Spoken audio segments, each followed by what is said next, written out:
ব্যারাকপুর।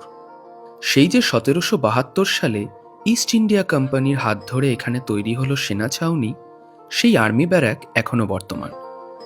এটি হল ভারতের সর্বপ্রথম আর্মি ক্যান্টনমেন্ট এবং ঐতিহাসিক সিপাহী বিদ্রোহের জন্মস্থান। ব্যারাকপুর রেল স্টেশন থেকে বেরিয়েই সামনে রয়েছে সুকান্ত সদন। সেখান থেকে চিড়িয়া মোড়ের দিকে সামান্য এগোলেই ডান দিকে ডেপুটি কমিশনার অফ পুলিশের অফিস, যার আগের নাম ছিল চাণক্য ফাঁড়ি, এবং পাশের গলিটির নামও চাণক্য গলি। কিন্তু চাণক্য নাম কেন? আসলে চাণক্য শব্দটি চার্ণকের অপভ্রংশ।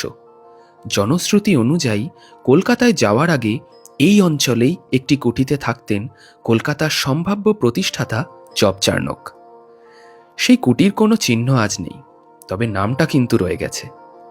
যদিও এখানে আসার আগে যেই কুটিতে চার্ণকবাবু থাকতেন সেটি এখনো রয়েছে, যদিও তার গল্প আরেক দিন হবে। আর হ্যাঁ, এই চাণক্য গলিতেই রয়েছে একটি বাড়ি যার নাম আরণ্যক। কমেন্টে বলুন দেখি এই বাড়িটি কাদের। ভিডিওটি শেষ অবধি দেখার জন্য অনেক ধন্যবাদ।